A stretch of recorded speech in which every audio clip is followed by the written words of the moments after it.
Sir, I observed that even in this scaling triangle, we have the centroid. If we consider this as the base, we have this as the circumcenter, this as the centroid, this as the incenter, and this as the orthocenter.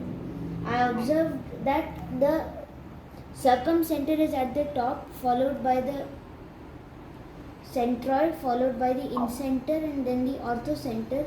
And in this triangle, they are not overlapping. Very nice. That's right. Now I'll. Ma'am, you can find a point on this line that or maybe you have to draw a line from this point to the line, a perpendicular line from the point to the line. Okay, so Shaunak is telling me to make a perpendicular line. Okay, so Shaunak is saying this is going to be the distance between A and L. Yes, ma'am. And if you continue this line for the same distance, then you will get the position, the supposed position of the point. Right. So combining what Shaunak and some other people earlier were saying, if we, let's say this distance is some x, if I make this distance also x, we get this point, let's say B, then B is going to be the reflection of A about L. And why do you think that? Sir, because after we get the orientation, say by stacking the one block orientation, then we can repeat that orientation twice more, and then we are going to get the same thing. So we can keep on adding those blocks of 2 over and over, and then like this we can generate infinite possibilities. Yes, wonderful, perfect. So basically the idea is, if I have some wiring diagram, you're suggesting is maybe something like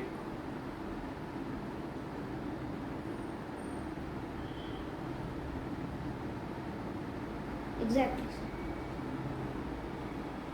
So now we can see that 2 has automatically traveled to the first place also. Yeah, just give me 1 second. Okay, so 1, 2, 3, 4, 5. So what Shaunak was suggesting is that first move 1 to the third place. So that is done by putting, like, first move 1 to the second place, then move it to the third place, and then what we get finally, I think here is 2, 3, 1, 4, 5. Yes. Okay. Then Now let us b of x is equal to ax plus b. So then from this we can conclude that the decryption rule of x is equal to x minus b by a. The whole divided by Okay, we would, here is a suggestion. A suggestion is x minus b by a. No ma'am, the whole thing divided by. Okay, the whole thing, yeah, sorry. The whole thing divided by a. Now if I... Ma'am, you will have to apply it for every single number. 15, if we keep it as x, b as 1 and a as 2, then we get 15 minus 1, the whole thing divided by 2, and we get 7, which is correct. Okay, good. Next. Then we have 9 minus 1, which is 8. If you take x as e, which is 4, okay, then we get 6 times 4, which is 24, plus 1, which is 25. Yes. And 25 minus 1 is 24, and it perfectly divides. And it is perfectly divisible by 6. So this thing happens when you are going between these numbers and these numbers, all of which are between 0 and 25. Yes, ma'am. Is because linear thinking is very easy, but it is very dangerous. Why? Because linear thinking can make you believe in a certain way, whereas the world is changing at a non-linear way. It is changing in an exponential speed.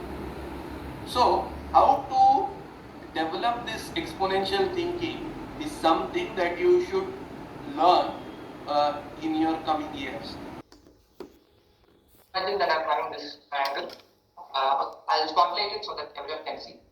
So I'm having this triangle. I am going to get the angle bisector of this angle. That means I will fold it in such a way that these two sides are overlapping. Okay, so this bottom right angle. Now I have the angle bisector of the bottom left angle. That is this. Similarly, do it for the three angles and see what you do.